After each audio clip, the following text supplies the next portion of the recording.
抖音可以直播，抖音可以直播，你看有看到直播了。2年前都没有那个直播的按键呢，现在有直播的按钮了。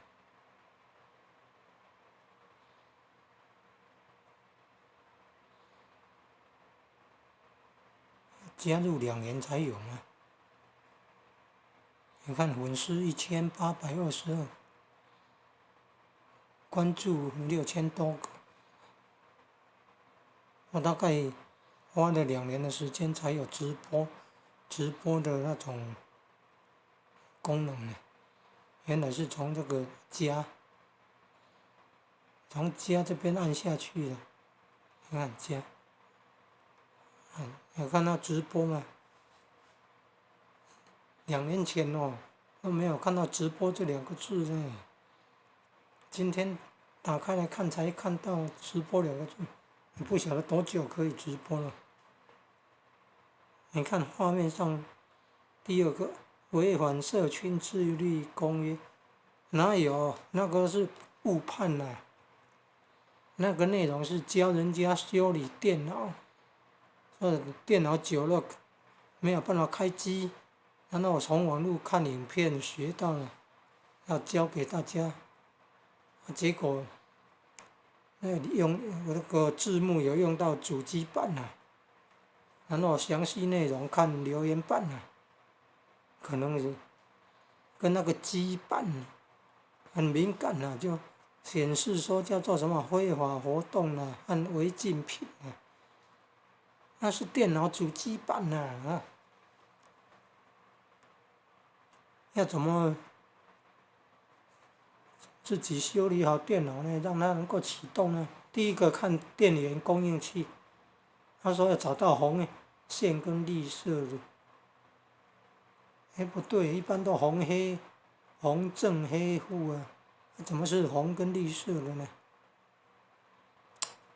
有没有记错啊？也有可能是记错了，好像是绿跟黑，绿色跟黑色对哦，现在想起来，绿色跟黑色的线，然后用金属的夹子，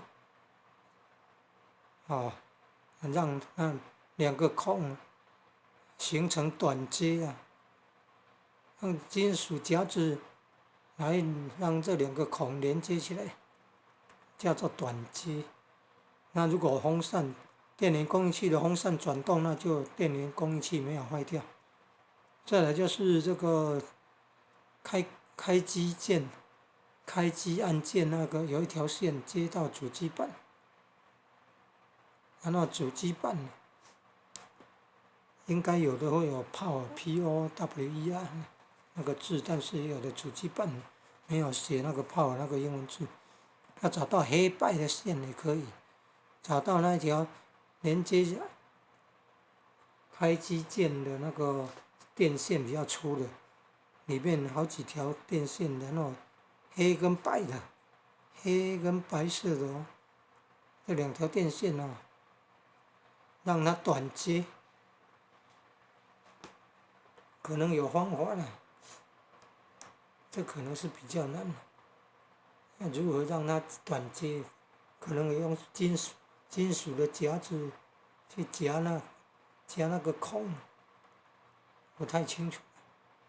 第3个是主机板，主机板的那个纽扣电池挖掉，然后那个电源线那个插头拔掉，然后按开机键按几次，说可以把那个 BIOS 复活呢，复位啦，复位可能是复活它的功能。BIOS 不是那个润体吗？用这种方法来让它复活嘛，激活吧，复位，恢复了位置的位，为什么叫复位啊？不太清楚。那激活以后再把那个电源插头插好，复原了纽扣电池可能也有装回去吧，然后重新开机，如果那个电扇有在转动，如果荧幕有正常，风扇有转动，荧幕有正常，那就救活了电脑了。是在告诉人家这件事哦，怎么变成违反社群自律公约呢？你现在看那个红红的字，那个就是荧幕上的字幕了。字幕你看，电脑不开机不一定就是坏了。教你一种最简单的方法。原来有1、2、3，但是字幕限制、字数的限制了，所以省略了1、2，就直接跳到3。3你看。查主机板，将纽扣电池挖掉，电源插头拔掉，再按几次开机键，使 BIOS 复位。详细内容看留言板。就被判定为是违反社群自律公约了。画面显示什么？非法活动了和违禁品了。误判了，很明显的误判了。同样的影片传到 YouTube 是正常的，可以播放的。